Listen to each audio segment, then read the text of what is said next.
পেশায় আমি একজন সার্ভেয়ার। বাংলাদেশের ইন্স্যুরেন্স কোম্পানিগুলো আমাদের নিয়োগ দিয়ে থাকে অ্যাক্সিডেন্ট হওয়া গাড়ি ইন্সপেকশন করার জন্য। ঘটনাটি আমার সাথেই ঘটে। সময়টা ২০১৮ সালের নভেম্বর মাসের শেষ দিকে। একদিন রাতে আমি ঘুমিয়ে আছি। রাত আনুমানিক ৩টা কি ৪টা হবে। হঠাৎ আমার চোখ খুলতেই দেখলাম একটা কাঠের পুতুল খাটের নিচ থেকে উপরের দিকে ভেসে উঠছে আর বিকটভাবে হাসছে। পুতুলটা দেখতে অদ্ভুত রকমের ছিল। কপালে একটা লাল টিপ, গালে সুন্দর গোলাপি মেকআপ করা, আর ঠোঁটটা অবিকল জীবন্ত বাচ্চাদের মতো। হাসিটা একটা ছোট্ট বাচ্চার মতো মনে হচ্ছিল। আমার দম বন্ধ হয়ে আসছে। আমি হাসিটা সহ্য করতে পারছিলাম না। হাত দিয়ে পুতুলটাকে সরানোর চেষ্টা করছিলাম, কিন্তু মনে হচ্ছে কেউ যেন আমার হাতটা ধরে রেখেছে। আমি অনেক চিৎকার করলাম, অথচ পাশের রুমেই আমার ছোট ভাই শুয়ে আছে। সে কোনো আওয়াজ পেল না। এর মধ্যেই ফজরের আজান শুনতে পেলাম, আর সাথে সাথেই সবকিছু স্বাভাবিক হয়ে গেল। আমার সারা শরীর ঘামে ভিজে আছে। আমি ভাবলাম হয়তো স্বপ্ন দেখেছি, এটা আমার মনের ভুল হবে। সবকিছু স্বাভাবিকভাবেই নিলাম। ঘটনাটা এখানেই শেষ হতে পারত, কিন্তু হলো না।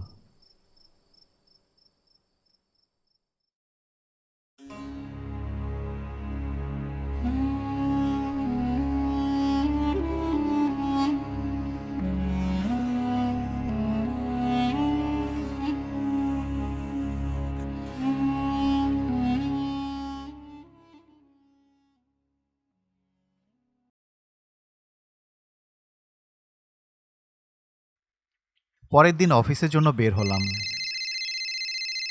এর মধ্যে বস আমাকে ফোনে জানালেন নওগাঁ জেলায় একটি গাড়ি অ্যাক্সিডেন্ট হয়েছে।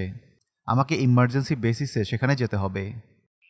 এখানে বলে রাখা ভালো, সাধারণত ঢাকার বাইরের কাজগুলো আমাদের যেদিন নিয়োগ দেওয়া হয় সেদিন রাতেই আমরা চলে যাই, যাতে পরের দিন সকালে কাজ শেষ করে ওই দিনই ফিরতে পারি। অনেক সময় ফিরতে ফিরতে রাত 10টা-11টা বেজে যায়। বসের কথা মতো আমি নওগাঁ জেলার উদ্দেশ্যে রওনা দিই। নওগাঁ পৌঁছাতেই প্রায় সন্ধ্যা হয়ে যায় আমার। নওগাঁ জেলার কাজীপাড়া এলাকায় গাড়ির মালিক আমাকে নিয়ে যায় গাড়িটি দেখানোর জন্য।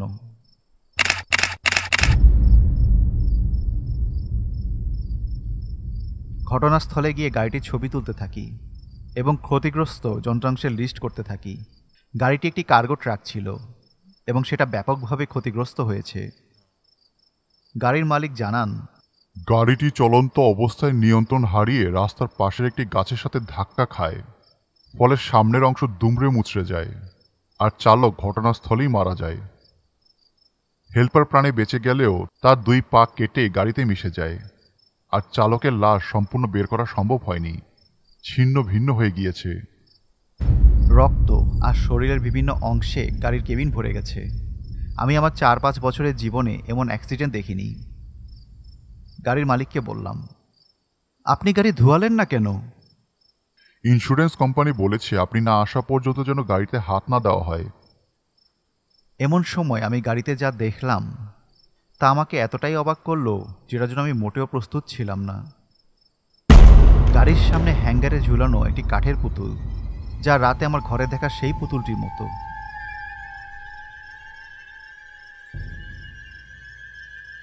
আমি আমি পুতুলটা হাতে নিয়ে দেখছি, অবিকল সেই রাতে যে পুতুলটা দেখেছি সেই রকম। আমি ভাবতে লাগলাম, এটা কিভাবে সম্ভব? যাই হোক, কাজ শেষ করে আমি বাস স্ট্যান্ডে পৌঁছে যাই। সন্ধ্যা 7টায় বাসে উঠি। ঢাকায় ফেরার পথে আমার মাথায় একটি কথাই ঘুরপাক খাচ্ছে, এটা কিভাবে সম্ভব?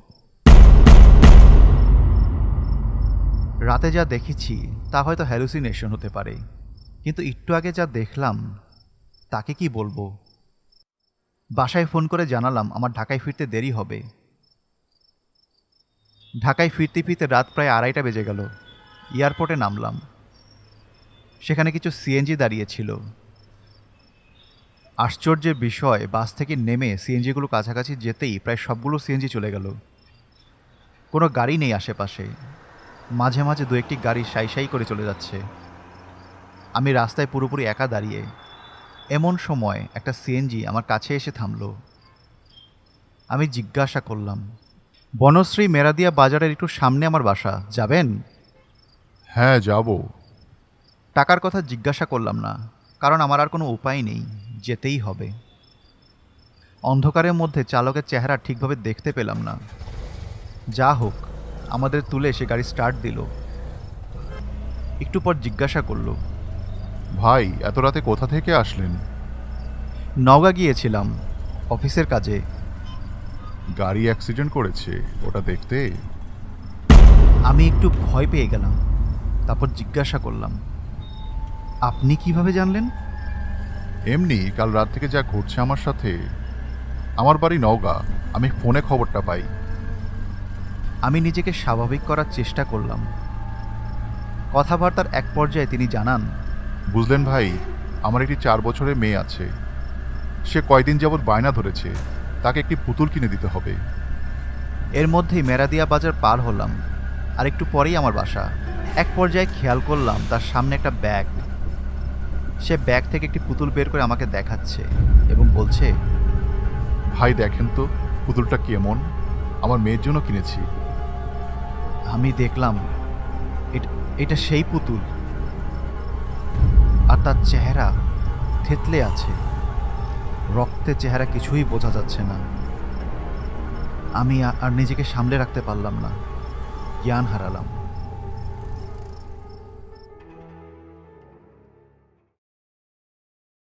যখন চোখ খুলল তখন দেখলাম আমি আমার রুমে শুয়ে আছি। পাশেই আমার মা। আমি জানতে চাইলাম আমার কি হয়েছিল। মা বললেন, ফজরের নামাজের সময় পাশের বাসার এক চাচা আমাকে একটি দোকানের টেবিলে শোয়া অবস্থায় পান। তিনিই আমাকে বাসায় নিয়ে আসেন। এই ঘটনার পর আমি বেশ কয়েকদিন অসুস্থ ছিলাম। পরবর্তীতে আস্তে আস্তে স্বাভাবিক অবস্থায় ফিরে আসি। আমি অবাক হয়ে ভাবতে থাকি, আমার সাথে এগুলো কেন ঘটল। একদিন আমি গাড়ির মালিকের সাথে ওই কথাগুলো শেয়ার করি। তিনি জানান, গাড়িতে নিহত হওয়া চালক অন্য জেলা হতে ট্রাক চালিয়ে অনেক দিন পর নিজ বাড়িতে ফিরছিলেন, আর পুতুলটি তিনি তার মেয়ের জন্য নিয়ে এসেছিলেন, কিন্তু তা আর দেওয়া হয়নি। আমার সাথে কেন এই ঘটনা ঘটল, আমি আজও তার ব্যাখ্যা পাইনি।